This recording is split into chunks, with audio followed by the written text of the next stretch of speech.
आपका दोस्त शेख जमील। आप देख रहे हैं शब्द की गूंज। शब्द की गूंज में आपका स्वागत है। तेव्हा इथे फक्त आपण गाणे ऐकण्यासाठी येत नसतो, तर बाबासाहेब आंबेडकरांचा विचार, जो भगवान गौतम बुद्धाचा समतेचा विचार होता, जो संत कबीराच्या ममतेचा विचार होता, जो महात्मा फुलेंच्या हौदातून जी समतेची गंगा निर्माण झाली, तो समतेचा विचार बाबासाहेब आंबेडकरांनी देशाच्या संविधानामध्ये आणला। आणि गुरा जनावरांपेक्षाही हीन धीन जीन ज्यांच्या नशिबी आलं, त्यांचं जीवन सोन्यासारखं उजळलं त्या बाबासाहेबांनी। आणि म्हणून त्या बाबासाहेब आंबेडकरांचा उपकार आठवण्यासाठी, त्या बाबासाहेबांचं ऋण व्यक्त करण्यासाठी आपण बाबासाहेब आंबेडकरांची जयंती साजरी करत असतो। या ठिकाणी आपण हा विचार ऐकण्यासाठी देखील जमत असतो।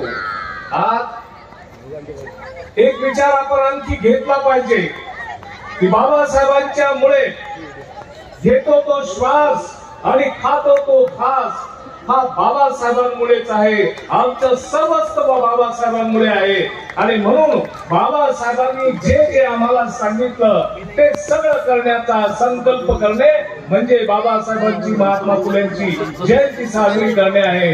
आणि म्हणून बाबासाहेबांनी विकासाच्या वाटा आपल्यासाठी खुल्या करून दिल्या, त्या कधी बंद होता कामा नये। बाबासाहेबांनी जे प्रगतीचे मार्ग सांगितले, कधी आपण ते प्रशस्त केले पाहिजे। आणि आपल्या मुलाबाळांचा उत्थान करण्यासाठी, समाजाला दिशा दिग्दर्शन करण्यासाठी सर्वसंमत माणूस पुढे आला पाहिजे। आणि ते करण्याचं काम बाबासाहेबांची प्रेरणा, बाबासाहेबांचा विचार आपल्याला देत असतो। बंधुजन हो, भारतीय संविधान हा बाबासाहेब आंबेडकरांचा सामाजिक, राजकीय, न्यायिक विचार आहे। आणि म्हणून संविधान हे अत्यंत महत्वाचं आहे। संविधान जगलं तर या देशातील सर्व जनतेचे स्वातंत्र्य हक्क अबाधित राहतील, मूलभूत स्वातंत्र्य अबाधित राहतील, सप्त स्वातंत्र्य अबाधित राहतील, freedom of right, freedom of expression, ह्या सगळ्या गोष्टी जर अव्याहतपणे आपल्याला कंटिन्यू करायच्या असतील तर संविधानाच्या रक्षणासाठी आपण सगळ्यांनी डोळ्यामध्ये तेल घालून, जीवाचं रान करून त्याच्यासाठी झटलं पाहिजे। आपल्या मुलांना शिक्षण दिलं पाहिजे। शिक्षण, बाबासाहेब म्हणाले होते, शिक्षण हे वाघिणीचं दूध आहे, जो पिईल तो डरकाळी फोडल्याशिवाय राहणार नाही। आणि म्हणून आपल्या मुलांना आपल्या पोटाला चिमटा द्या। गाडगे बाबांनी सांगितलं होतं की घरातलं ताट विका बायबाप हो, फाटकं लुगडं नेसा, पण मुलांना शिक्षण द्या। हाच विचार आपण आपल्या मनामध्ये पेरा। आणि बाबासाहेबांनी सांगितलेलं शिका, संघटित व्हा आणि आपल्या न्यायासाठी, प्रगतीसाठी संघर्ष करा, हा संकल्प आजच्या दिवशी पुन्हा एकदा करू।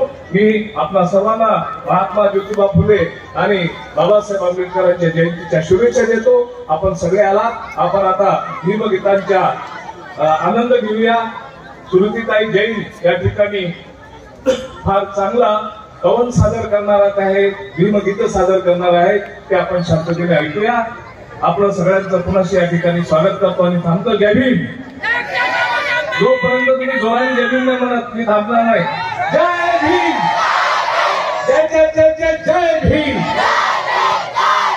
जय जय जय जय जय भीम, जय जय जय जय जय भीम, जय भीम।